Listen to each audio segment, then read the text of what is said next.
Hello everyone, I hope you're having a great day. I am Sidharth from first semester BCA, Christ Academy Institute for Advanced Studies. Today I will be reviewing the movie Tenet, which was released in July 2020. Directed by the fantastic Christopher Nolan, who has also directed blockbusters like the Dark Knight trilogy, Interstellar, Inception, and many more, Tenet stars John David Washington, Robert Pattinson, Elizabeth Debicki, Sir Kenneth Branagh, and Sir Michael Caine forming the ensemble cast. Okay, now let's talk about the movie in detail. Time, it seems, is always our enemy. It crawls when we are in algebra class and flies when we are with friends. Time tortures us when we have too much of it and mocks us when we beg for it. We waste it, spend it, and even kill it. Even though time is ruthless and relentless, we can comfort ourselves with the knowledge that whether time feels slow or fast, it marches just one way forward. Or does it? John David Washington plays the lead role in Tenet. Simply known as the protagonist, he is pretty confident that he knows all there is to know about time, since he spent most of his life racing against it as a CIA operative. And when he is captured by sadistic evildoers and tortured between two busy railroad tracks, he comforts himself in knowing that the pain won't last forever as he bites into a cyanide pill. But his life does not come to an end there. Instead, he wakes up aboard a ship with his heart still pumping. A man tells him that the pill was fake, his team is dead, and that the whole operation was designed to test the protagonist's loyalty, bravery, and ability. He passes the test, but the reward hardly a gold watch. Rather, he is recruited as a member of an elite group with an affinity for the word Tenet, a group tasked with saving the world from utter destruction. The threat the protagonist learns isn't nuclear or biological or even chemical. It is time itself. Somehow in the future, a select few have learned how to invert time, where bullets shoot backwards and objects leap upward. I know, on the surface, this might seem like a grand thing. Those who created it hoped that the technology would be used to right some grievous wrongs. But as one would expect, this has a huge drawback. Our antagonist, Andrew Sater, played by Sir Kenneth Branagh, is just the one to implement it.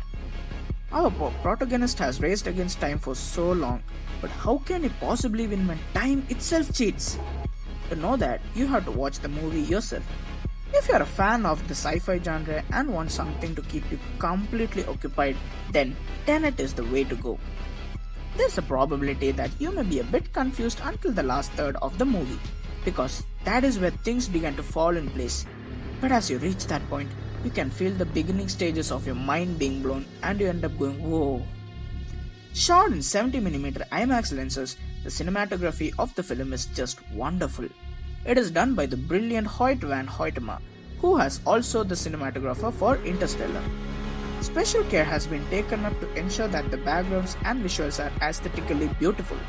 The background score provided by Ludwig Göransson is in a perfect sync with the essence of the film. One of the highlights of the movie is definitely the action sequences.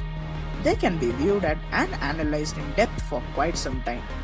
There are many Bond-like moments that include dangerous encounters with a variety of villains, escape sequences, explosions, a high-stakes boat race, high-speed car chases, and much more.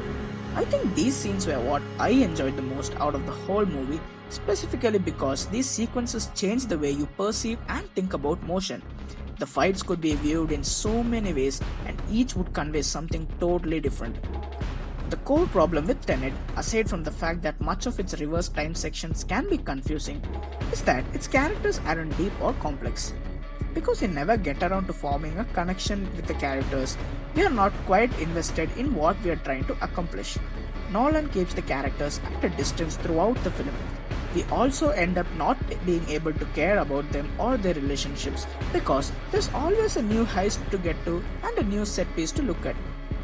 Like I mentioned before, the non-linear sections of the film can make the experience confusing to the audience. Though the film requires multiple viewings to figure out the nuances of the timeline, once you get past Nolan's mind-bending reverse action sequences, the actual story is a simple one. One often does not pick up on it because the story jumps from one set piece to another at breakneck speed without giving you time to process what's actually happening.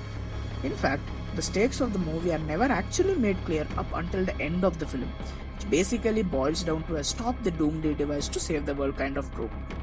Although Tenet exhibits less focus on the characters and has minimal depth in the dialogues, it is undeniable that the extreme focus given to the visual execution of the complexities of time definitely make up for it. It is possible that this was intentional too, in order to facilitate the audience's attention towards the strengths of the film. Since most movies are plain action, we are quite used to watching normal landscapes and we don't really notice the backgrounds.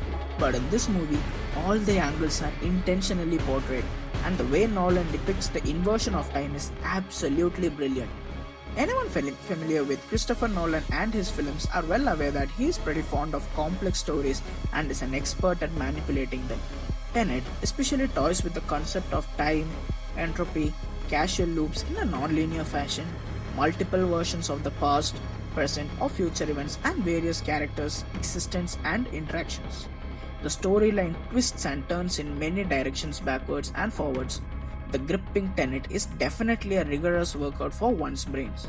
Mark my words, like most of Nolan's pet projects, this movie will be widely accepted in film circles as an under-heralded masterpiece in 3 or 4 years' time. It happened with The Prestige, it happened with Interstellar, it will happen with Tenet. This is it with respect to my quick review. Please post your views and feedbacks in the comments section. That said, thank you for watching my review. This is Sidharth signing off.